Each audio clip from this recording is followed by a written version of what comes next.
So here it's told that Krishna is mystified by the magic of Radharani's love. Her love is too much attractive. It's to the state where he becomes totally amazed, and he wants to understand it, but he can't understand it. Really, you can't understand a person's heart unless you're that person.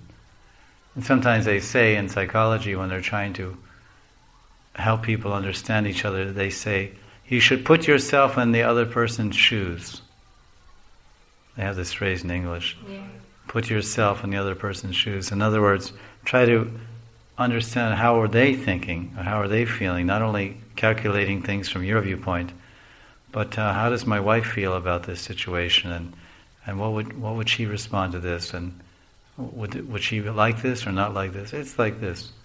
This is a thoughtful person, a broad-hearted person will try to accommodate many people and many viewpoints within his heart to peacefully progress in the world with others, world of relations.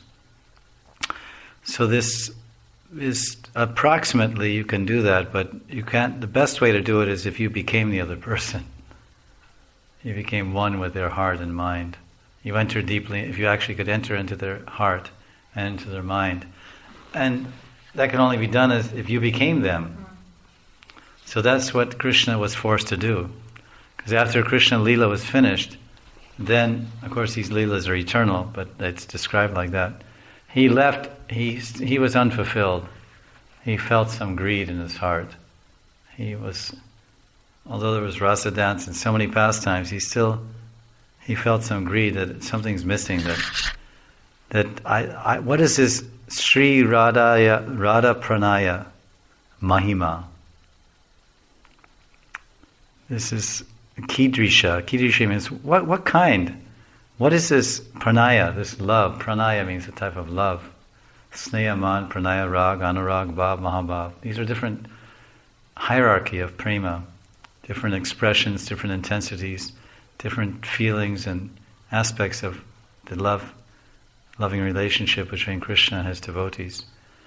And Radharani, what is the mahima? What are the glories? What are the greatness? It's so great. Her pranaya, her love is so great. And it's in so many different varieties. It says, Kidrisha, what is this? So it's explained here that Krishna is thinking, what is Radharani's love?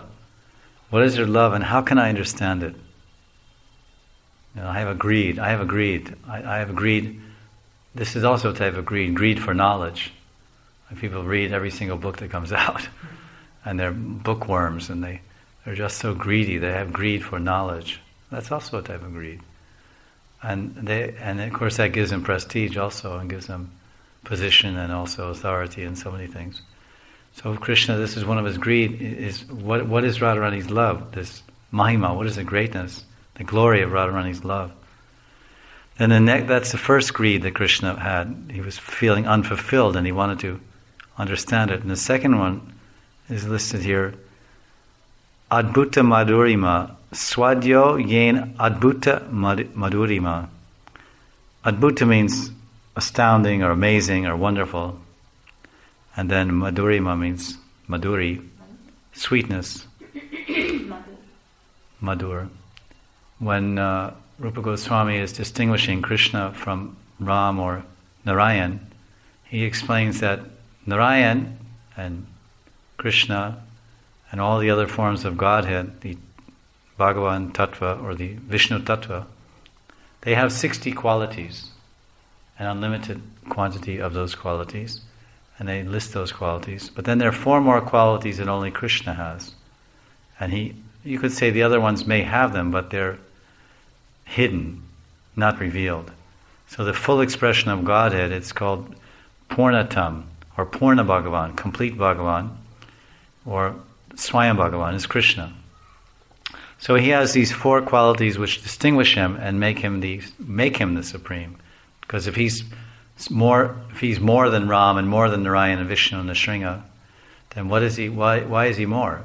Because he's one in tattva, but he's something different in ras, and he's something different in these categories also, in these gunas. He's different in ras and different in gun.